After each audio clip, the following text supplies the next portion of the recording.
वही समय भाजपा के नेता ने कहा है कि कांग्रेस के टाइम में बिजली कम आती थी, इस वजह से जनसंख्या बढ़ी है। देखिए, मैं आपको बता दूं कि भारतीय जनता पार्टी का जो है दिमाग जो है नेताओं का इनका खराब हो चुका है। जब से आगरा का और सादरा का पागल खाना बंद हुआ है, मुझे लगता है सारे नेता भाजपा को ज्वाइन करके बैठ गए हैं। अभी भाजपा के नेता प्रहलाद जोशी ने बयान दिया है, वो कह रहे हैं कि कांग्रेस के समय में बिजली कम आती थी इसलिए जनसंख्या बढ़ गई है। जरा कोई मुझे इस सवाल का जवाब दे कि मनोज तिवारी के घर में बिजली आती है या नहीं आती है? अच्छा। क्योंकि मनोज तिवारी तीसरी बार बाप बन गए हैं। अब बताएं कि मनोज तिवारी के घर में बिजली है या नहीं है? मनोज तिवारी तो सांसद हैं, क्या सांसद के घर में बिजली नहीं आ रही है? इससे पहले भारतीय जनता पार्टी के एक नेता ने बयान दिया था कि उनके जो बच्चे हैं वो कांग्रेस की देन है, और वो है भारतीय जनता पार्टी के सांसद रवि किशन। आपको पता ही होगा, ये भारतीय जनता पार्टी के नेता पता नहीं कौन कौन से स्कूल से पढ़कर निकले हैं। ये ऐसे हैं कि ये पढ़े लिखे तो है ही नहीं, स्कूल की तो बात ही मत करिए। एक समय पर नारा लग रहा था कि साइमन गो बैक, इसलिए अब देश नारा लगा रहा है चाय मैन गो बैक। अच्छा। पूरा देश जो है वो चायमैन को भगाना चाहता है, यानी नरेंद्र मोदी जी को भगाना चाहता है। उसके पीछे सबसे बड़ा कारण ही यही है कि बीजेपी के नेता उल्टे सीधे बयान देते हैं। अभी कर्नाटक के अंदर वुमेन्स डे के अवसर पर बीजेपी के एक नेता ने एक महिला के ऊपर टिप्पणी कर रहे हैं, कह रहे हैं कि बिंदी लगा लो, तुम्हारे पति जिंदा है या मर गए। अरे बताइए, क्या ये नेताओं को शोभा देता है? दूसरी बात यह कि एक सबसे बड़ा मुद्दा मैं आपको बता देता हूँ, मध्य प्रदेश का। कुछ लोग कुछ दिन पहले भारतीय जनता पार्टी के नेता नरोत्तम मिश्रा जिस तरीके से पठान फिल्म को लेकर बिकनी को लेकर विवाद जता रहे थे, आज आपने देखा होगा कि किस प्रकार से मध्य प्रदेश के अंदर जो मिस्टर इंडिया का जो कंपटीशन होता है, जूनियर मिस्टर इंडिया का जो कंपटीशन होता है, उसमें हनुमान जी की तस्वीर के सामने आप देख रहे हैं कि किस प्रकार से छोटे छोटे कपड़े पहनकर रैंप वॉक लगाई जा रही है। क्या यह हनुमान जी का अपमान नहीं है? क्या ये भारतीय संस्कृति का अपमान नहीं है? और जबकि हनुमान जी जो थे, हनुमान जी बाल ब्रह्मचारी थे, और हनुमान जी के सामने तो इस प्रकार की फोटो तस्वीर को लगाना भी आपत्तिजनक माना जाता है। और हनुमान जी की पूजा कोई महिला और स्त्री नहीं कर सकती है, इसीलिए क्योंकि हनुमान जी बाल ब्रह्मचारी थे। और जो पठान फिल्म पर रोना रो रहे थे, जो कह रहे थे कि उनके हिंदू धर्म को ठेस पहुंच रही है, अब आपका हिंदू धर्म कहां चला गया?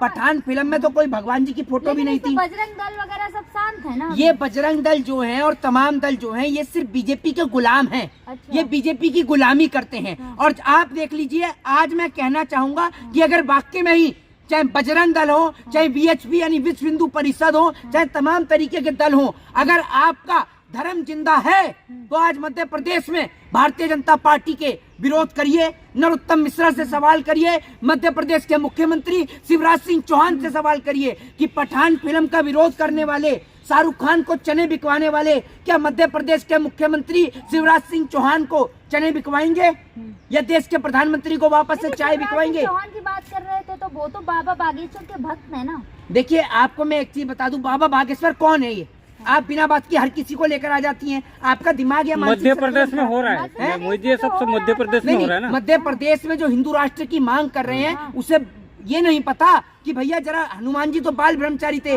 ये लोग इस देश को, जो देश संविधान से चल रहा है, संविधान से चलने वाले देश की धज्जियां उड़ाने में लगे, और इनके लिए कोई धर्म मायने नहीं रखता। तभी तो एक और हनुमान जी खड़े हुए, दूसरी ओर किस प्रकार के अभद्र कपड़ों का प्रयोग किया जा रहा है। आप देख रहे हैं कि वहां पर रैंप वॉक लगाई जा रही है। इनका धर्म कहां चला जाता है?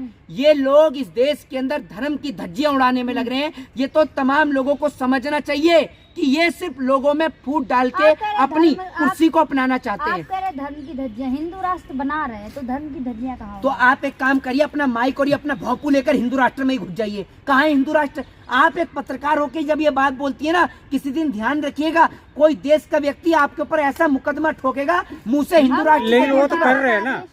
नहीं, बाबा बागेश्वर का तो भाई जेल के अंदर है, आपको भी जेल के अंदर करा दूं? बताइए, जब वो डिमांड कर रहे हैं ना। अरे कल फिर वही बात, कल को अगर कोई डिमांड, मैं कौन होता हूँ जेल के अंदर डलवाने वाला? अगर मैं इस देश का नागरिक हूँ, मेरा देश संविधान से चलता है। सुनिए, बागेश्वर अपील कर रहे हैं, यज्ञ कर रहे हैं, आपको नहीं पता ये बात? एक काम करिए, मेरी बात सुनिए। आपके घर में आपके दादाजी जिंदा है? पर्सनल क्यों जा रहे हैं? अरे क्यों नहीं जाएंगे? मेरे लिए मेरा देश मुद्दे में। अरे सुन लीजिए, मैं मुद्दे पे हूँ, मेरा देश मेरे लिए पर्सनल ही है। मैं आपको पूछता हूँ, आस पड़ोस मोहल्ले में किसी की डेथ हुई है ना? नहीं हुई, सारे जिंदा है, सारे अमर है। डेथ हो गई तो क्या हो गया वो बताओ। ही तो क्या हो गया? जो मर गए हैं उनको भी एक काम करिए, ये करवा अब के जो जिंदा करवा धरती पर लीजिए। आया वो तो मरना ही है ना किसी अच्छा, ना किसी दिन। कैसी बात कर रही हो? नरेंद्र मोदी जी तो अमर है मुझे लगता है। कब कहा है? तभी मोदी कैसी जी ने बात तो कहा कर रहे नहीं। हो? तभी तो बीजेपी वाले कह रहे हैं कि हमें जो है आप कितना समय मांग रहे हैं, वो कि भाई 2047 तक। हाँ 2047 तक का हमें आप समय दो। मुझे लगता है मोदी जी अमर हैं। तो बीजेपी यार, तो रहेगी मोदी जी ना। अमर हैं। तो बीजेपी तो रहेगी ना। अच्छा बीजेपी की बात कर रहे हैं वो लोग। अच्छा, एक बात आप मुझे ये बताइए, वाजपेयी जी आज हैं? नहीं है, हैं? नहीं है, आज नेहरू जी बीजेपी तो हैं? है। नहीं है। नहीं है ना। तो एक बात आप मुझे बताइए, मोदी जी के अमर हैं? हैं? अगर 47 में हिंदू राष्ट्र नहीं बना तो क्या ऊपर जाएंगी मोदी जी से भौंपू लेकर सवाल करने के लिए? मोदी जी आपकी अरे तो पार्टी भाजपा के नहीं तो नहीं रहेगी आपकी ना। पार्टी के नेता कह रहे वैसे में भाजपा तो रहेगी ना, पार्टी तो कहीं नहीं जाती। तो 47 ऐसे तक तो हम कांग्रेस भी है, इंदिरा गांधी भी है। 47 तक सब- 47 तक हम इन गधों को वोट क्यों देंगे? हम पागल हैं? पागल कुत्ते ने काटा है हम कि इन गधों को वोट दें, जो कहते हैं कि जो कांग्रेस ने जो है बिजली नहीं दी इसलिए आज जो है जनसंख्या देश में बढ़ी है। ये क्या है? ये मूर्खता का प्रमाण है। अच्छा। रवि किशन कह रहा है मेरे बच्चे कांग्रेस की देन है। अरे भैया चलिए मान लेते हैं तेरे बच्चे कांग्रेस की देन है, तो ये मनोज तिवारी के बच्चे किसकी देन है? हाँ। अभी तो मनोज तिवारी के घर में लाइट आ रही है नहीं आ रही है? मनोज तिवारी तीसरी बार बाप बन गए। दूसरी बात ये गौतम गंभीर वहां पर क्रिकेटर के ऊपर टिप्पणी कर रहे हैं, टॉस उछाल रहे हैं। ये देखिए आप, नरेंद्र मोदी जी टॉस उछालने आ रहे हैं। जनता देश की बदहाल है, बेरोजगारी से परेशान है। मनोज तिवारी क्रिकेट खेल रहे हैं, गौतम गंभीर वो क्रिकेट में लगे हुए हैं। अरे भैया आपने देश के ऐसे, जनता की मेरे को पहली आप ये पसंद सुनिए, बने हुए हैं, आज मैं मोहन देश शर्मा। की जनता से पूछना चाहता हूँ कि जो देश की जनता को हिंदू और मुसलमान के नाम पर लड़ाया जा रहा है, अरे आप कभी बताइए ये हिंदू है या नहीं है? गौतम गंभीर हिंदू है या नहीं है? मनोज तिवारी हिंदू है या नहीं है? है ये क्या कहते हैं जो हमारे देश के गृह मंत्री अमित शाह हैं, इनका बेटा हिंदू है या नहीं है? शिवराज सिंह चौहान का बेटा हिंदू है नहीं? ये लोग विरोध प्रदर्शन क्यों नहीं करते? आपने ठेका ले लिया, हमने ठेका ले रखा है कि संस्कृति को बचाने का। हमारे पास ठेका है क्या संस्कृति को बचाने का? ये लोग अमित हिंदू शाह हैं? जी थोड़ी नहीं, कह रहे हैं कि आप जाके दंगा नहीं करो। नहीं, अगर बागेश्वर, एक मिनट, बागेश्वर ने एक बात है, बागेश्वर अगर अपने आप को ठेकेदार समझ रहा है हिंदुओं का, तो जो कानपुर के अंदर जो माँ और बेटी को जला दिया गया, बागेश्वर मिलने गया?